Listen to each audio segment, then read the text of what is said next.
390 members voted in favor of the resolution, with only 5 opposed, among them Republican Ron Paul of Texas. We definitely have a moral responsibility, and especially now today, the weapons being used to kill so many Palestinians are American weapons, and American funds essentially are being used for this. Pro-Israel political lobbies are powerful, well-organized, and well-funded.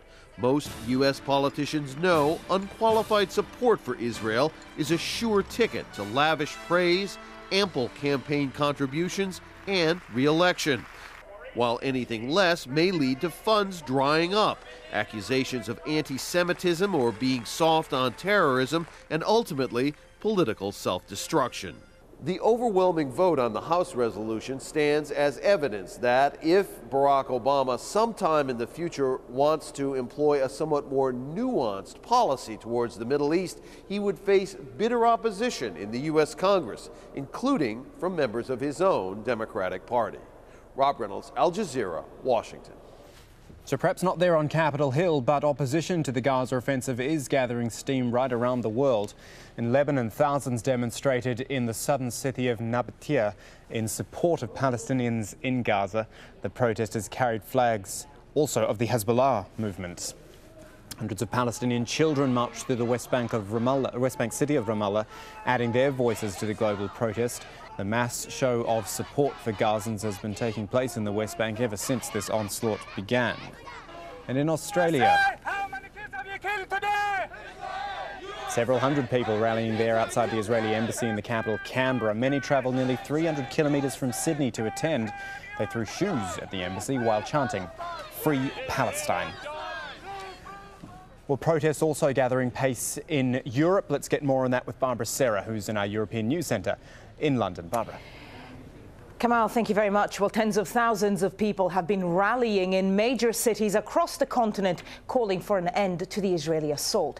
Now, one of the biggest demonstrations is being held outside the Israeli embassy in the British capital right here in London. Our correspondent Jonah Hall is there.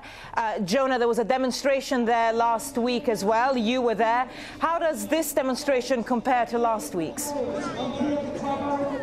Barbara, in point of fact, the Israeli embassy is behind me, about 200 meters away. There have been demonstrations outside the Israeli embassy every night over the last 2 weeks as this conflict has gone on and unfolded. But yes, there was indeed a large march last Saturday through the streets of London. This has happened again. The numbers far bigger than we saw a week ago. The organisers were expecting 100,000. They've got 100,000 by all accounts so far. And that, of course, an indication of just how things have moved on in the last week. In fact, deteriorating quite rapidly inside the Gaza Strip with Israel's ground actions there. And that, of course, has filtered through to public opinion. That has been exercised into far more people coming out onto the streets on Saturday in central London and in capital cities across Europe. You can see them streaming in still behind me here. They've come to listen to more speeches here, and probably through the night for the next couple of hours there will be a hardcore protesting outside the Israeli embassy. The sort of calls we've heard from some of the speakers on the stage, including calls for the Israeli embassy, for instance, to be closed down, for diplomatic ties between the United Kingdom and Israel to be broken. I can talk right now to a young Palestinian lady called Mariam. Thank you for joining us, Mariam. You live in London. You don't want to be identified by surname. I understand that. Your family is inside Gaza. Yep. How does it make you feel to be in amongst a crowd this size on the streets of London, knowing what your family is going through inside Gaza?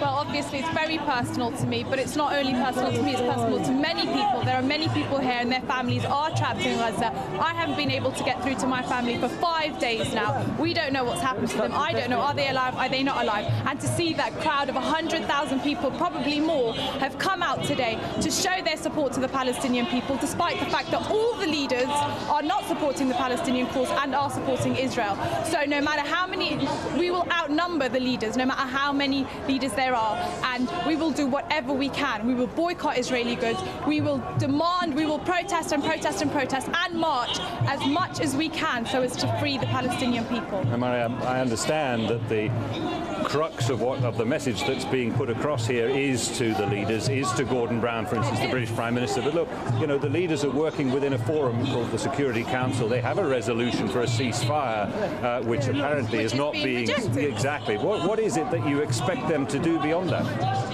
It is to immediately, you know, you have to take more of a force.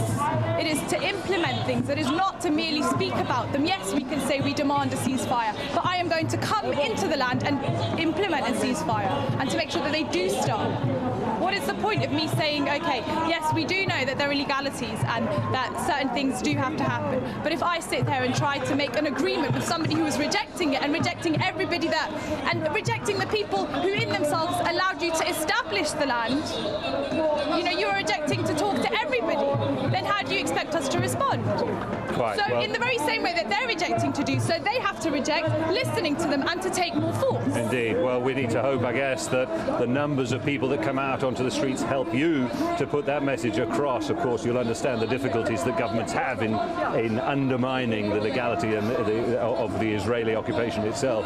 Let's go back to the studio now. As I say, the marchers making their way back still into this point. The Israeli embassy behind me, a protest is likely to go on there for the next few hours. Police in riot gear ready for anything that may take place, but the organisers certainly hoping that things will go off peacefully here.